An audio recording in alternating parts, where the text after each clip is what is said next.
रात के 1 बज रहे थे और तन्मय अभी तक फ़ोन पर पबजी खेल रहा था। संजना की अचानक आंख खुल गई। शायद उसे पानी पीना था, लेकिन उसने देखा कि तन्मय तो कमरे में ही नहीं था। उसे पता चल गया कि तन्मय आज फिर ड्राइंग रूम में बैठकर पबजी खेल रहा था। संजना ने घड़ी की तरफ देखा। घड़ी में 1 बज रहे थे। संजना गुस्से से लाल पीली हो गई, क्योंकि उसे तन्मय का यूं रात रात भर पबजी खेलना पसंद नहीं था। उसने तन्मय को कितनी ही बार समझाया था कि गेम की लत अच्छी नहीं है, और तन्मय उसे बस यही कहकर टाल देता था कि ठीक है, मैं अब नहीं खेलूँगा।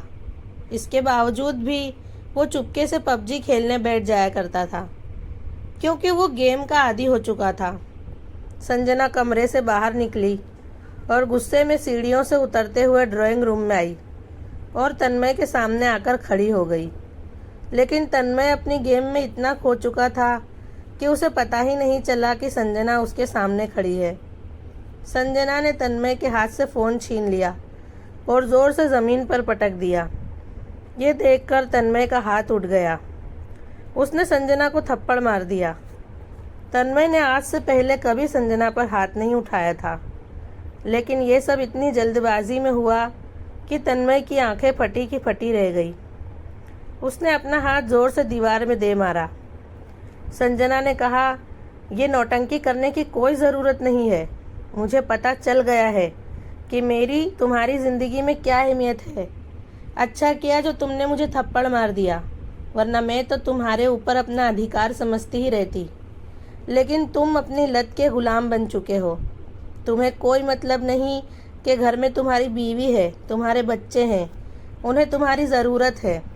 इतना कहकर संजना अपने कमरे की तरफ जाने को मुड़ी, लेकिन तन्मय ने संजना का हाथ पकड़ लिया और उससे माफ़ी मांगने लगा। संजना ने कहा, अब कुछ भी कहने को बाकी नहीं रहा। तन्मय, छोड़ो मेरा हाथ, जाने दो मुझे। तन्मय ने संजना से कहा, मुझे एक मौका दो, मैं आज के बाद कभी भी तुम पर हाथ नहीं उठाऊंगा। संजना ने कहा, तन्मय, बात हाथ उठाने की नहीं है, बात तुम्हारी बुरी लत की है। इतना कहकर संजना वहाँ से चली गई। तन्मय वहीं ड्राइंग रूम में बैठा रहा। संजना अपने कमरे में जाकर रोने लगी। उसे अपने पहले के दिन याद आने लगे कि कैसे तन्मय उसका हमेशा ख्याल रखता था, अपने दोनों बच्चों के साथ वक्त गुजारता था। लेकिन पिछले 1 साल से पता नहीं क्यों तन्मय अपनी फैमिली से दूर होता चला गया। अब तो तन्मय का ये हाल था कि वो सारा दिन गैराज में रहता था और पूरी रात पबजी खेलता था। तन्मय के दोनों बच्चे संजना से पूछा करते थे, मम्मी, क्या पापा हमें छोड़कर कहीं दूर चले गए हैं क्या? क्योंकि बच्चे सुबह स्कूल चले जाते थे और रात को जब सो जाते थे उसके बाद तन्मय घर आता था, और संडे के दिन भी तन्मय अपने दोस्तों के साथ निकल जाया करता था और आधी रात को वापस आता था। उसने अपनी फैमिली पर ध्यान देना बिल्कुल बंद कर दिया था। पूरी रात तन्मय को अपने किए पर पछतावा होता रहा। सुबह होते ही वो संजना के पास कॉफ़ी बनाकर लेकर गया। उसे पता था कि संजना उससे बहुत नाराज़ है, लेकिन वो संजना को मनाना चाहता था। अपनी गलती की माफ़ी मांगकर तन्मय ने संजना को जगाया। संजना ने आँख खोलकर देखा तो तन्मय उसके सामने कॉफ़ी लेकर खड़ा था। संजना उठकर बैठ गई। तन्मय ने संजना का हाथ पकड़ा और उससे कहा कि मैं तुम्हें कभी शिकायत का मौका नहीं दूंगा, मुझे एक बार माफ़ कर दो। संजना ने तन्मय को माफ़ कर दिया और उसकी बनाई हुई कॉफ़ी पी। उस दिन तन्मय ने अपना पूरा दिन अपनी बीवी बच्चों के साथ बिताया। ऐसा लग रहा था कि तन्मय पूरी तरह से सुधर चुका है। उसे अपने पास देखकर उसके बच्चे बहुत खुश थे और संजना को भी लगने लगा था कि तन्मय की रात रात भर बैठकर गेम खेलने की लत छूट गई है। कुछ दिन सब ठीक रहा, लेकिन संजना को ये नहीं पता था कि लत कोई भी हो इतनी आसानी से नहीं छूट जाती। अब तन्मय दिन में गैराज में बैठकर पबजी खेलता था जिसका असर उसके काम पर पड़ा। वो गैराज जिसे तन्मय ने अपनी मेहनत से खड़ा किया था, अब उस पर ध्यान न देने की वजह से गैराज में काम आना बहुत कम हो चुका था, जिसका असर उसकी मंथली इनकम पर हुआ। तन्मय को लगता था कि वो गैराज में गेम खेलता है, इस बात की खबर संजना को नहीं लगेगी, लेकिन संजना को पता चल ही गया और संजना ने तन्मय को सुधारने के लिए कुछ ऐसा सोचा कि जिससे पूरे घर वालों की रूह कांप गई। संजना की सास उनके साथ ही रहती थी। संजना ने पहले भी अपनी सास से बात की थी कि वो तन्मय को समझाएं, लेकिन उसकी सास ये कहकर उसे टाल देती थी कि बहू, तुम तो फिजूल ही उससे लड़ती हो, वो कमाकर इतने पैसे देता तो है कि जिसमें तुम लोग ऐश से रह सको। संजना का उसकी सास को कुछ भी कहना बेकार था। बस संजना तन्मय के घर आने का इंतज़ार करने लगी। इत्तेफाक से तन्मय आज शाम को घर जल्दी आ गया। संजना ने तन्मय से पूछा, क्या तुम गैराज में बैठकर पबजी खेलते हो? तन्मय बिल्कुल चुपचाप खड़ा था। इस बार उसके पास कोई बहाना नहीं था, लेकिन उसने झूठ बोला कि वो नहीं खेलता। संजय ने तन्मय को अपने बच्चे की कसम खाने को कहा, तो तन्मय चुपचाप खड़ा रहा। लेकिन संजना ने तो एक अलग ही योजना बना रखी थी तन्मय को सुधारने की। वो वहाँ से चुपचाप अपने कमरे में चली गई और कमरे का दरवाज़ा अंदर से बंद कर दिया। संजना ने पहले से ही मिट्टी का तेल, माचिस वगैरह का इंतज़ाम करके रखा था। वो बस तन्मय को डराना चाहती थी कि अगर तन्मय ने अपने घर और काम पर ध्यान नहीं दिया तो वो जलकर मर जाएगी। वो गुस्से में तो थी ही, उसने अपने ऊपर मिट्टी का तेल छिड़का। इतने में तन्मय कमरे के बाहर आकर दरवाज़ा खटखटाने लगा। संजना ने अंदर से आवाज़ लगाई, वो जिंदा नहीं रहेगी, वो जलकर मर जाएगी। इतना कहकर संजना ने माचिस की तीली जलाकर ज़मीन पर डाल दी।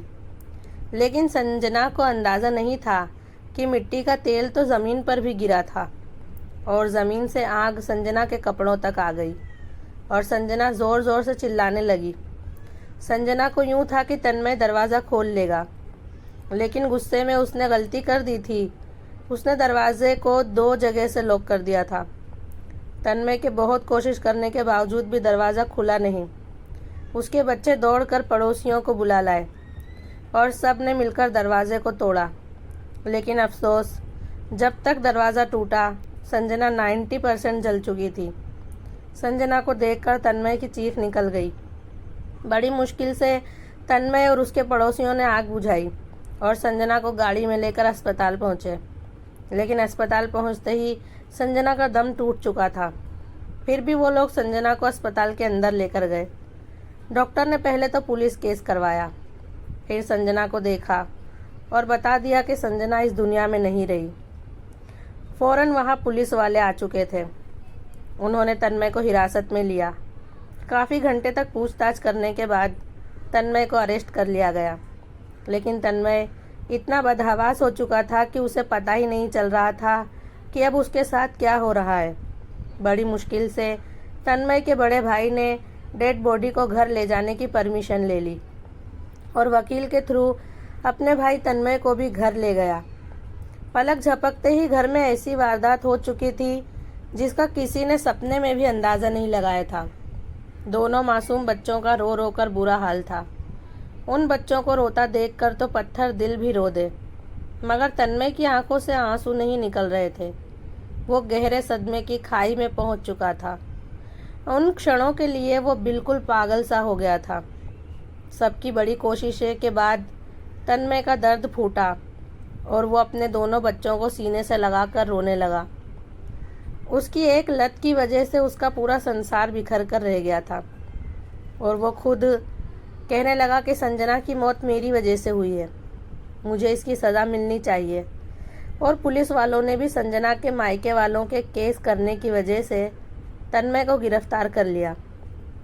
लेकिन पुलिस उसे ज़्यादा दिन तक अपनी हिरासत में रख नहीं पाई, क्योंकि कोर्ट ने बच्चों की गवाही पर तन्मय को बाइज्जत बरी कर दिया। तन्मय जेल से तो छूट गया, लेकिन वो खुद को संजना का कातिल ही मानता था। लेकिन अब उसके मानने से क्या होता है? संजना उसके पछतावे से वापस तो नहीं आने वाली, और ना ही कभी ज़िंदगी में बच्चों को उनकी माँ मिलेगी। कुछ महीनों तक तन्मय की माँ और उसकी बहन ने बच्चों का ख्याल रखा। तन्मय की बड़ी भाभी तो उनके घर ही रुक गई ताकि वो बच्चों की देखभाल कर सके। लेकिन कौन कितने दिन तक अपने फ़र्ज निभा सकता था?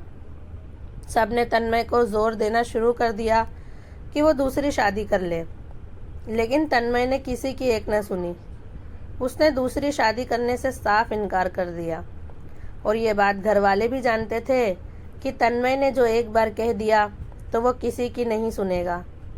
संजना चाहती थी कि तन्मय सुधर जाए, लेकिन उसके ऐसे कदम उठाने के बाद से तन्मय में एक लत और लग गई। अब वो संजना के गम में शराब भी पीने लगा था। तन्मय वक्त रहते सुधरता, लेकिन संजना ने उसे सुधारने का जो रास्ता अपनाया वो बिल्कुल गलत था। उसके ऐसा करने से ना तो तन्मय सुधरा और ना ही संजना आज इस दुनिया में है, और इन दोनों की गलतियों का खामियाजा उन दो मासूम बच्चों को भुगतना पड़ा। लेकिन तन्मय की बड़ी भाभी ने तन्मय को कई बार शराब पीने से मना किया और उसके बच्चों का वास्ता दिया। साथ ही संजना की कसम देकर तन्मय को सुधारा, और समय के साथ तन्मय भी अपनी लत से बाहर निकल गया, और आज तन्मय अपने बच्चों को माँ और पिता दोनों का प्यार दे रहा है। और घर वाले जब भी उसे दूसरी शादी को कहते हैं तो वो यही जवाब देता है कि मैं अपने बच्चों के सहारे अपना पूरा जीवन काट लूँगा। दोस्तों, समय के साथ तन्मय में जो बदलाव आया वो बहुत अच्छा था। काश ये बदलाव संजना के कहने पर आया होता तो वह भी ज़िंदा होती। खैर, कभी कभी इंसान तब सुधरता है जब उसकी दुनिया बिखर जाती है, इसलिए हमें हमारे पास जो है उसकी कदर करनी चाहिए। आपको हमारी आज की कहानी कैसी लगी कमेंट में ज़रूर बताएं, और अभी तक अगर आपने मेरे चैनल को सब्सक्राइब नहीं किया है तो प्लीज़ ज़रूर सब्सक्राइब कर लें, और अगर कहानी पसंद आई हो तो उसे एक लाइक ज़रूर करें।